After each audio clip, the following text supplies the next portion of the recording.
Sahabat setia Gowor yang dikasihi Tuhan, Shalom. Hari ini adalah Rabu 31 Juli 2024, akhir bulan Juli. Hari ini kita merayakan peringatan wajib Santo Ignatius dari Loyola. Ignatius lahir di Loyola, Spanyol bagian utara pada 23 Oktober tahun 1491. Ia adalah putra bungsu keturunan bangsawan dan hidup pada masa penaklukan Navarra oleh Spanyol dari tahun 1512 hingga 1528. Pada tahun 1517, Ignatius menjadi tentara Spanyol di usianya 26 tahun. Pada tanggal 20 Mei tahun 1521, ia mengalami luka parah akibat serangan tentara Prancis di Pamplona. Ia dilarikan ke rumah sakit dan pada masa pemulihan yang dialaminya adalah menjadi masa-masa yang penuh rahmat. Ignatius bosan dengan kondisi rumah sakit. Ia ingin menghabiskan waktu dengan membaca buku-buku kepahlawanan. Namun di rumah sakit yang ia temukan hanya buku-buku mengenai kisah santo dan santa. Maka lambat laun karena membaca buku-buku kisah-kisah santo dan santa, hidup rohaninya semakin bertumbuh dan ia meninggalkan hidup duniawi untuk menjadi tentara ilahi. Meditasi dan perjalanan rohaninya ia muat dalam buku yang berjudul Latihan Rohani, dan hingga kini masih relevan untuk digunakan dalam retret-retret manapun. Ia mendirikan Serikat Yesus dengan semangat yang dijadikan moto, yakni Ad Maiorem Dei Gloriam, yang berarti demi kemuliaan Allah yang lebih besar. Ia wafat pada 31 Juli tahun 1556 dan diangkat menjadi pelindung semua kegiatan rohani. Hari ini kita akan bersama-sama merenungkan firman Tuhan yang diambil dari Injil Matius 13 ayat 44 sampai dengan 46. Mari kita siapkan hati kita. Haleluya, haleluya, haleluya. Kalian kusebut sahabatku, sebab kepada kalian kusampaikan apa saja yang kudengar dari Bapa. Haleluya, haleluya, haleluya. Tuhan bersamamu dan bersama rohmu. Inilah Injil suci menurut Matius, dimuliakanlah Tuhan. Sekali peristiwa Yesus mengajar orang banyak. Hal kerajaan surga itu seumpama harta yang terpendam di ladang, yang ditemukan orang lalu dipendamnya lagi.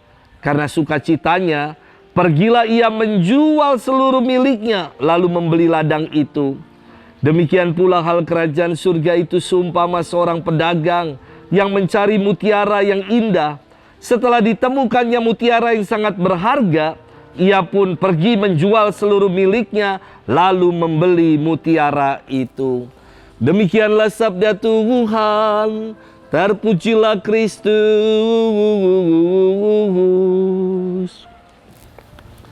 Ibu bapak, saudari-saudara, sahabat setia Gowori sekalian yang dikasihi Tuhan, Shalom.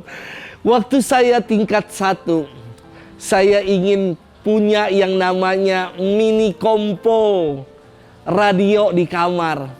Namun kami para frater itu kan hanya ada uang saku, dan uang sakunya adalah zaman itu 120.000 satu bulan. Itu untuk digunakan ongkos berangkat kuliah. Karena saya mau beli mini kompo, akhirnya saya menabung. Dari uang ongkos itu saya malah lebih memilih naik sepeda ke kampus supaya sisa dari uang itu saya tabung untuk bisa membeli mini kompo. Dalam waktu 1 tahun saya beli mini kompo radio yang menemani saya di kamar. Senang sekali rasanya. Dan buat saya punya dari hasil jerih lelah, mengumpulkan, menabung sendiri. Ini sesuatu yang berharga. Benda ini sesuatu yang berharga untuk saya. Sampai hari ini mini kompo itu walaupun tidak berfungsi, masih saya simpan karena sesuatu yang berharga untuk saya. Sahabat setia Gowor yang dikasihi Tuhan, firman Tuhan hari ini menyatakan bahwa kerajaan Allah sesuatu yang berharga. Diumpamakan kerajaan Allah itu seperti harta yang terpendam di ladang. Dan diumpamakan pula kerajaan surga seumpama mutiara yang dijual oleh pedagang. Namun nampak aneh. Aneh bukan? Ketika orang udah menemukan harta itu, bukannya diambil, tetapi harta itu malah dipendam lagi. Ketika orang menemukan mutiara yang berharga, bukannya langsung diambil, malah orang ini pergi. Kenapa mereka lakukan itu? Inilah yang penting.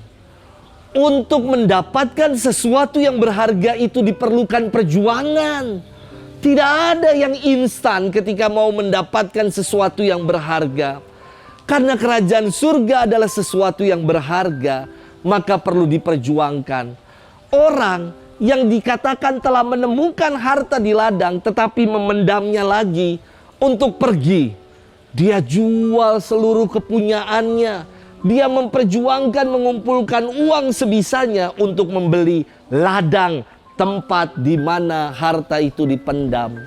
Demikian juga dengan orang yang telah menemukan mutiara yang indah.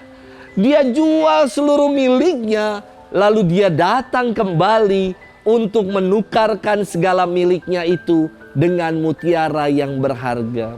Saudari-saudara, apa yang paling berharga dalam hidup? Yang paling berharga dalam hidup ini perlu kita perjuangkan.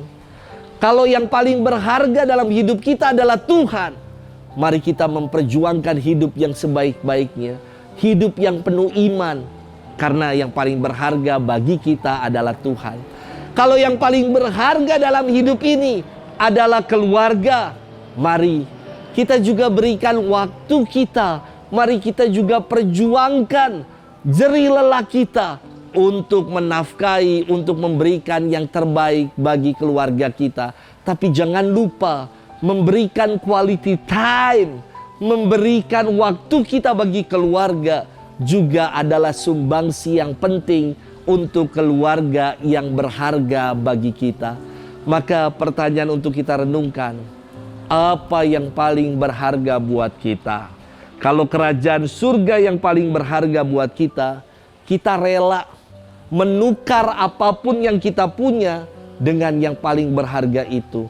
Maka kita rela meninggalkan keduniawian kita untuk harta yang paling berharga, yakni kerajaan surga. Sudahkah kita mau lakukan itu? Selamat bermenung dan Tuhan memberkati kita selalu, Bapa, Putra, dan Roh Kudus. Amin.